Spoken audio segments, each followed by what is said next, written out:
یہ بخاری میں موجود ہے. حضرت ابن عمر نے فرمایا داڑھی بڑھاؤ مونچھے کٹاؤ. پھر اسی پہ ابن عمر نے اس نبی کی حدیث کی تشریح بھی بتائی ہے. کان ابن عمر اذا حج او اعتمر اخذ لحیته فما فضل احدهم. حضرت ابن عمر رضی اللہ عنہ فرماتے تھے حضور نے فرمایا داڑھی بڑھاؤ مونچھے کٹاؤ پھر اپنی داڑھی کو پکڑتے ایک مٹھی سے آگے کاٹ دیں.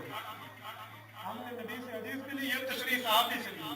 جس نے حدیث بتائی وہ تشریح بھی بتائے گا نا. بابا اصول ہے. آپ مجھے دیکھ رہے ہیں نا تو آپ بتائیں گے مولانا کی پگڑی ایسے ہے, ان کے سوٹ ایسے ہے, ان کا انداز گفتگو وے آف ٹاکنگ ایسی, آپ بتائیں گے نا. باہر والا تو نہیں بتائے گا. یہ اس کا مطلب کیا ہے؟ یہاں میں نے اس کو کہا یار ادھر ہو جاؤ تو باہر جا کے کوئی کہتے کہ مولانا کہتے ادھر ہو جائے ادھر مڑو ہی نہیں. تو آپ بتائیں گے بابا اس کا مطلب یہ نہیں ہے.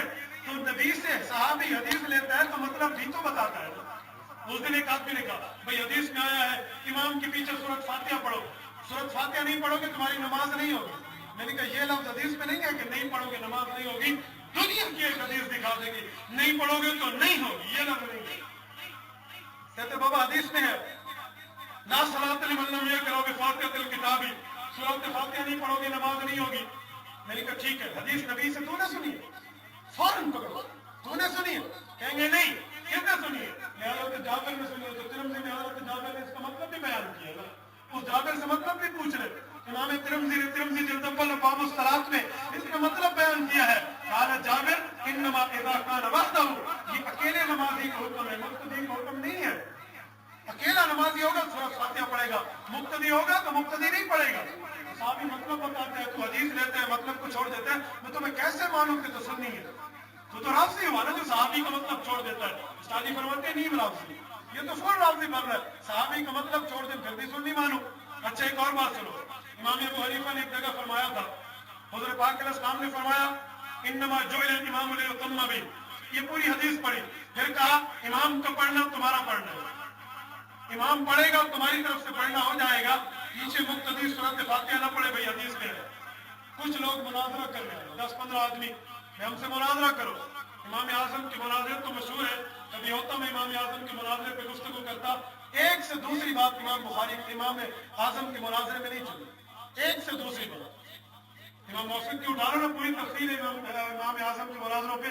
دوسری دلیل بڑی مشکل دیتا تھا بخاری. ابو جعفر منصور نے کہا قاضی بن جاؤ. انہوں نے کہا لست لأہل, میں اس کا اہل نہیں ہوں. لست لأہل, میں قاضی نہیں بن سکتا. انہوں نے کہا قاضی کرنا بتا, تم نے جھوٹ بولا ہے. تو کہا ان القاضی ولیس بأہل, جو جھوٹا ہوتا ہے وہ تو قاضی بن ہی نہیں سکتا.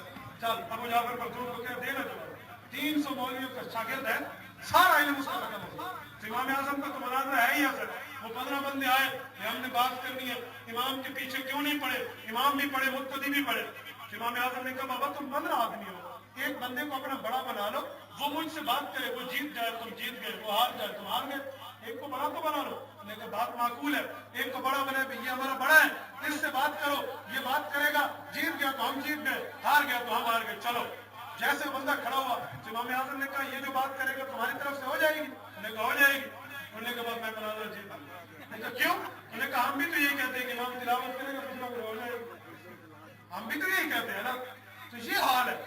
دوسری دن امام صاحب نہیں لیتے تھے, صحابہ کے شاگرد ہیں امام ابو حنیفہ. مجھے اس دن ایک آدمی نے کہا تم نے امام بخاری کو امام کیوں نہیں مانا. امام بخاری, امام مسلم, امام شافعی, امام احمد, امام مالک, ان کو کیوں نہیں مانا, ابو حنیفہ کیوں مانا. میں نے کہا ٹھیک ہے, وجہ یہ ہے حضور پاک ہے, حضور کے شاگرد صحابہ ہیں, حضور کے صحابہ کی زیارت صرف ابو حنیفہ نے کی اور کسی نے نہیں. واصلۃ بن الاسقع, جابر بن عبداللہ, عائشہ بنت حجر, عبداللہ بن حارث بن جلد الزبیدی, عبداللہ بن ابی اوفا, ابو سعد انصاری, عبداللہ بن ابی اوفا, اور یہ تمام صاحب حضرت انس. امام کی زیارت امام اعظم سے ثابت ہے. آپ امام اعظم کی جامع المسانید اٹھا لیں, میں پوری کی پوری تفصیل موجود ہے.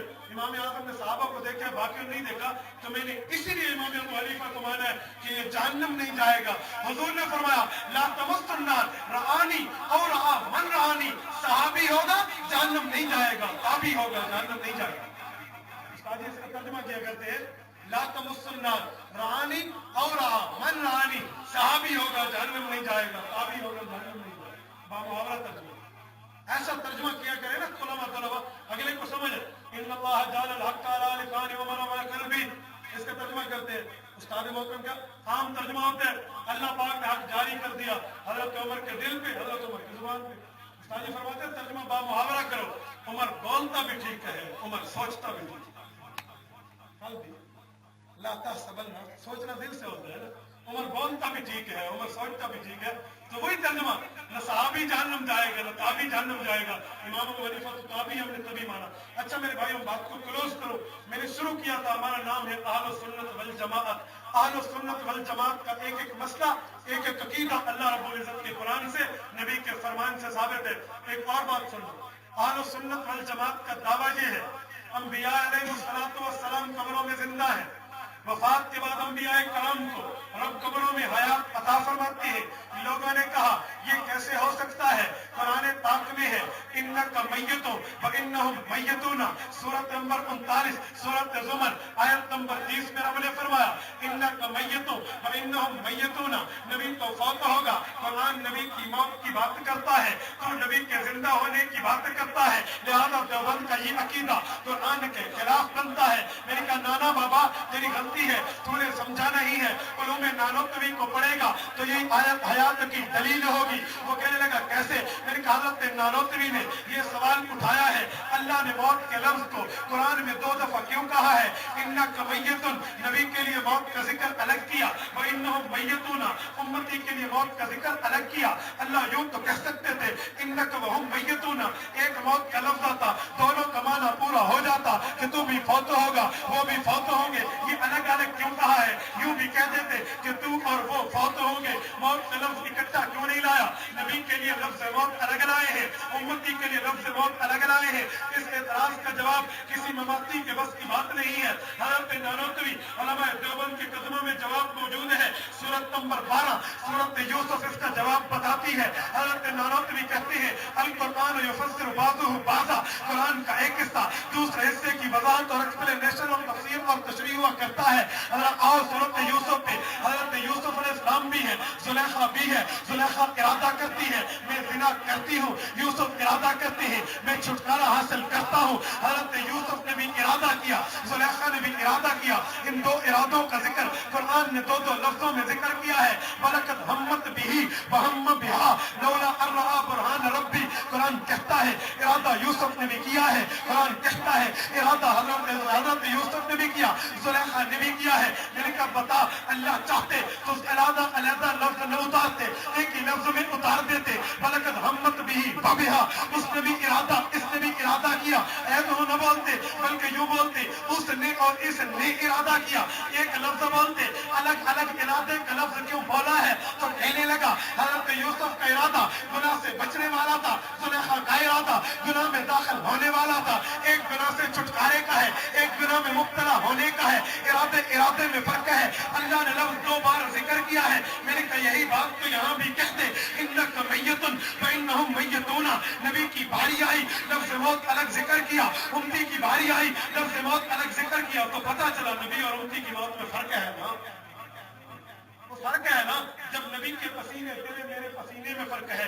تیرا میرا پسینہ بدبودار، نبی کا پسینہ خوشبودار. تیری میری نیند آنکھوں پہ بھی ہے، دل میں بھی ہے. تنام عینی کا بنا ینام قلبی، نبی کی نیند آنکھ پہ ہے، نبی کا دل جاگتا ہے. تو اور میں سوئے تیرا میرا وضو ٹوٹ جاتا ہے، نبی سوئے اس کا وضو نہیں ٹوٹتا. تو اور میں پیشاب پخانہ کرے اس سے غلاظت پھیلتی ہے، جراثیم پھیلتے ہیں. حضور پیشاب مبارک فرمائے. حضرت سیوطی خصائص الکبریٰ میں فرمائے الاستشفاء ببول النبی صلی اللہ علیہ وسلم، حضور کے پیشاب مبارک سے امت کو شفا ملتی ہے. تو اور میں اگر دنیا میں آئے تیرے اور میرے لیے عقیقے کا بکرا جو آئے زمین والا ہو، نبی دنیا میں آئے اس کے لیے بکرا جو آئے وَفَدَيْنَاهُ بِذِبْحٍ عَظِيمٍ، جہنم سے بکرا لایا جائے. تو اور میں دنیا سے پیدا ہو جائے. نحن معاشر الانبیاء تمت اجسادنا علی ارواح اہل الجنہ، نبی جنت سے پیدا ہو جائے. تو اور میں دنیا میں پیدا ہوئے، نبی جنت سے پیدا ہوا. فرق ہوگا نا. یاد رکھنا ایک بات کرو، نبی علیہ السلام کی حیات کے لیے جو بندی کہتے ہیں نا نبی علیہ السلام زندہ ہے، حضرت پاک علیہ السلام زندہ ہے. قرآن پاک کی 2 آیتیں بطور دلیل کے سن لیں.